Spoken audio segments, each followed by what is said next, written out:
Hi friends, మా చిన్నారెడ్డి ఈరోజు school నుంచి వచ్చి బయటే కూర్చున్నాడు. ఏం రా ఇంట్లోకి రాకుండా బయటే కూర్చున్నావు అంటే, వాడికి జ్యూస్ తాగి పోవాలంట. మళ్ళీ డాడీతో వచ్చేటప్పుడు తాగొచ్చు కదా అంటే, లేదు అందరం పోవాలంట అన్నాడు. వీడు చూసేకి అతడే ఒక సైన్యంలో హీరో లాగా ఉంటాడు, కానీ ఎక్కడైనా పోవాలంటే మాత్రం మొత్తం సైన్యం కదలల్లా. కాకపోతే యుద్ధానికి కాదులేండి, ఎంటర్టైన్మెంట్కి చెప్పిన వీడు మాత్రం ఇంట్లోకి రాలేదు. అందుకే ఇంక మా అన్న రంగంలోకి దిగినాడు. మా అన్న ఎక్కడ కొడతాడో అని మా అమ్మ కూడా వెనకాలే వచ్చింది.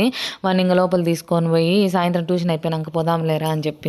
నేనైతే ఇంకా మీకు అసలు విషయం చెప్పలేదు కదా, ఒక సంఘటన జరిగింది అని చెప్పినాను కదా, నెక్స్ట్ వీడియోలో చెప్తానని. ఈ వీడియోలో కూడా చెప్పలేకపోతానండి, ఎందుకంటే అది నెక్స్ట్ వీడియోలో మీకు చూపించి చెప్దాం అనుకున్నాను. సో అది నెక్స్ట్ వీడియోలోనే జరిగిందనమాట. మీకు నెక్స్ట్ వీడియోలో ఏం జరిగింది, ఎట్లా జరిగిందని ఎక్స్ప్లెయిన్ చేస్తాను. ఆ సంఘటన ఏం చిన్నది కాదు, ఒక రకంగా పెద్దదే. ఇంకా శివాంశ్ ట్యూషన్ నుంచి వచ్చినాక ఇదిగో బయలుదేరిపోయినాము. వాడు ఇంకా హ్యాపీ అనమాట. సో ప్లీజ్ లైక్ చేయండి, షేర్ చేయండి, సబ్స్క్రైబ్ చేయండి. థ్యాంక్ యూ ఫర్ వాచింగ్ అండి.